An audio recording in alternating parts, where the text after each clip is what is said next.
del extranjero, licenciado Enrique Peña Nieto, le agradezco sus atenciones, pero sobre todo le reconozco el hecho de no haber intervenido como lo hicieron otros presidentes en las pasadas elecciones presidenciales.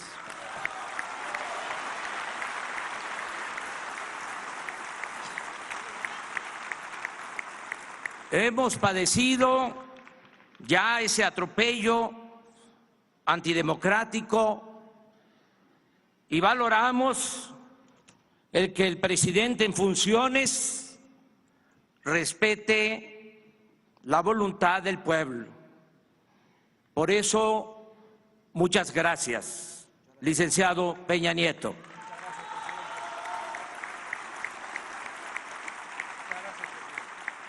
Amigas y amigos, por mandato del pueblo, iniciamos hoy la cuarta transformación política de México. Puede parecer pretencioso o exagerado, pero hoy no solo inicia un nuevo gobierno, hoy comienza un cambio de régimen político. A partir de ahora se llevará a cabo una transformación pacífica y ordenada, pero al mismo tiempo profunda y radical, porque se acabará con la corrupción y con la impunidad que impiden el renacimiento de México.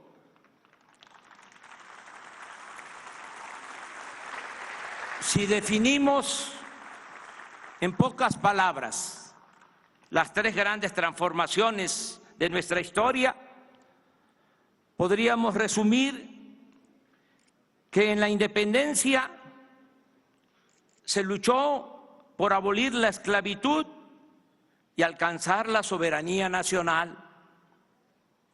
En la reforma, por el predominio del poder civil y por la restauración de la República.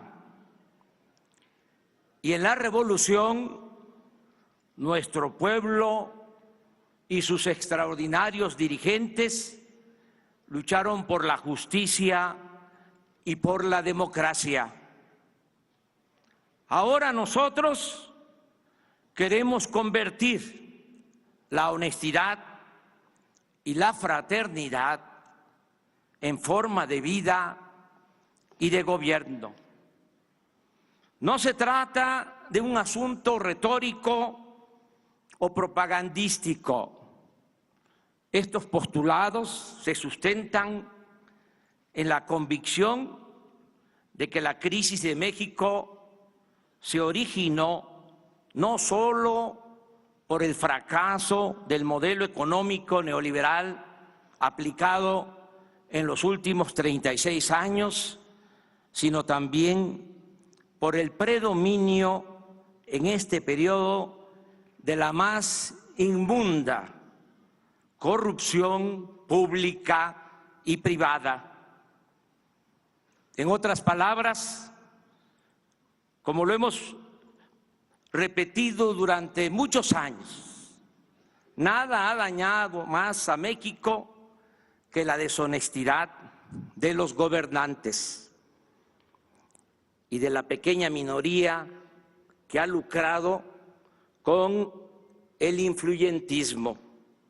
Esa es la causa principal de la desigualdad económica y social, y también de la inseguridad y de la violencia que padecemos. En cuanto a la ineficiencia del modelo económico neoliberal, baste decir que ni siquiera en términos cuantitativos ha dado buenos resultados. Recuérdese que luego de la etapa violenta de la revolución, desde los años 30 hasta los 70 del siglo pasado, es decir, durante 40 años, la economía de México creció a una tasa promedio anual del 5%. Y durante ese mismo periodo, en 2 sexenios consecutivos, de 1958 a 1970, cuando fue ministro de Hacienda Antonio Ortiz Mena, la economía del país no solo creció al 6% anual, sino que este avance se obtuvo sin inflación y sin incremento de la deuda pública. Por cierto, Ortiz Mena no era economista, sino abogado. Posteriormente, hubo 2 gobiernos, de 1970 a 1982, en que la economía también creció a una tasa del 6% anual, pero con graves desequilibrios macroeconómicos, es decir, con inflación y endeudamiento. En cuanto a la política económica aplicada durante el periodo neoliberal, de 1983 a la fecha, ha sido la más ineficiente en la historia moderna de México. En este tiempo, la economía ha crecido en 2% anual, y tanto por ello como por la tremenda concentración del ingreso en pocas manos, se ha empobrecido a la mayoría de la población, hasta llevarla a buscarse la vida en la informalidad, a emigrar masivamente del territorio nacional o a tomar el camino de las conductas antisociales. Lo digo con realismo y sin prejuicios ideológicos. La política económica neoliberal ha sido un desastre, una calamidad para la vida pública del país. Por ejemplo, la reforma energética, que nos dijeron vendría a salvarnos, solo ha significado la caída en la producción de petróleo y el aumento desmedido en los precios de las gasolinas, el diésel, el gas y la electricidad. Cuando se aprobó la reforma energética hace 4 años, se afirmó que se iba a conseguir inversión extranjera a raudales, como nunca. El resultado es que apenas llegaron 760 millones de dólares de capital foráneo, lo que únicamente representa el 1.9% de la incipiente inversión pública realizada por Pemex en el mismo periodo, y apenas el 0.7% de la inversión prometida. En los considerandos de las leyes aprobadas en ese entonces, se aseguraba que en este año íbamos a estar produciendo 3 millones de barriles diarios, y la realidad es que estamos extrayendo solo 1.763.000 barriles diarios, es decir, 41% menos de lo estimado y con tendencia a la baja.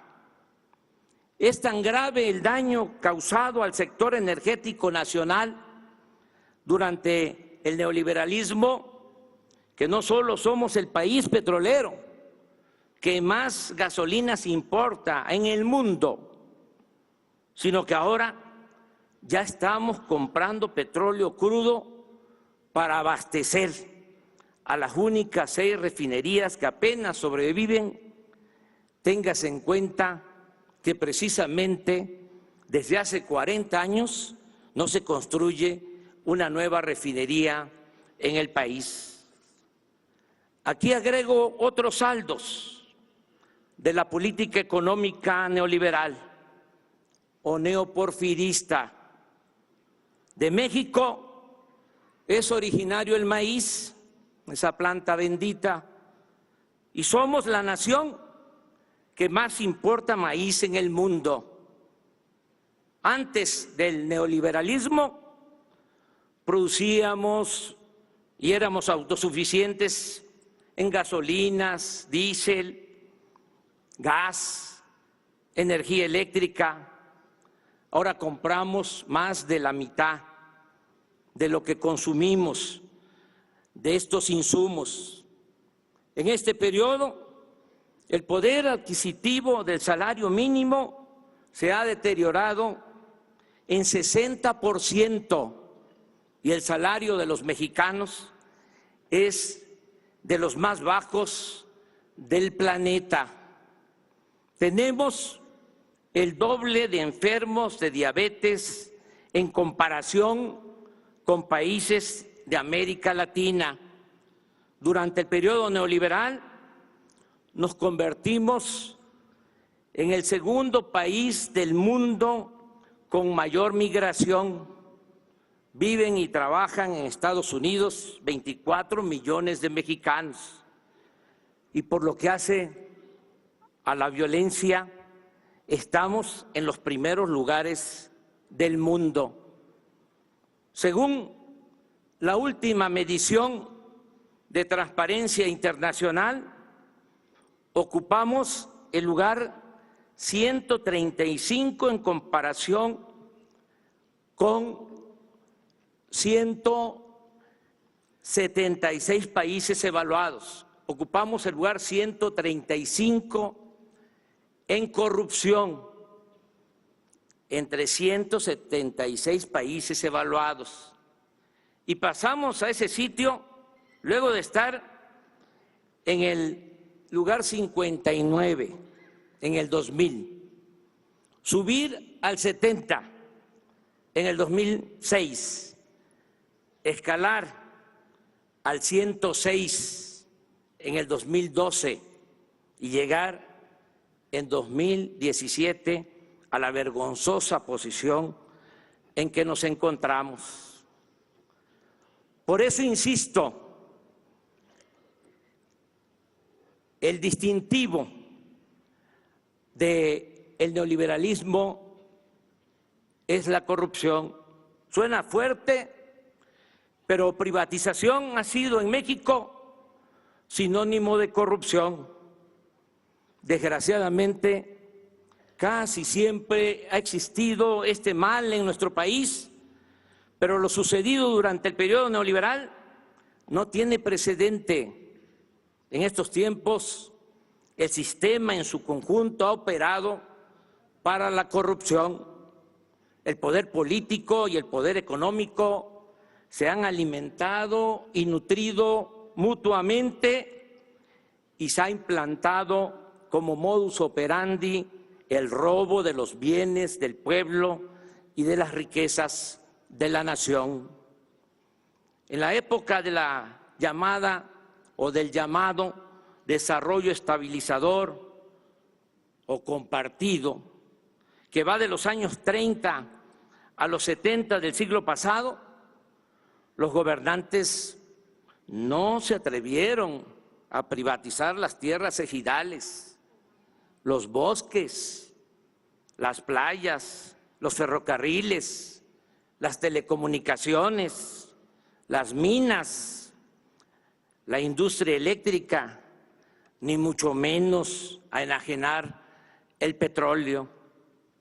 Pero en estas últimas 3 décadas, las máximas autoridades se han dedicado, como en el Porfiriato, a concesionar el territorio y a transferir empresas y bienes públicos e incluso funciones del Estado a particulares, nacionales y extranjeros.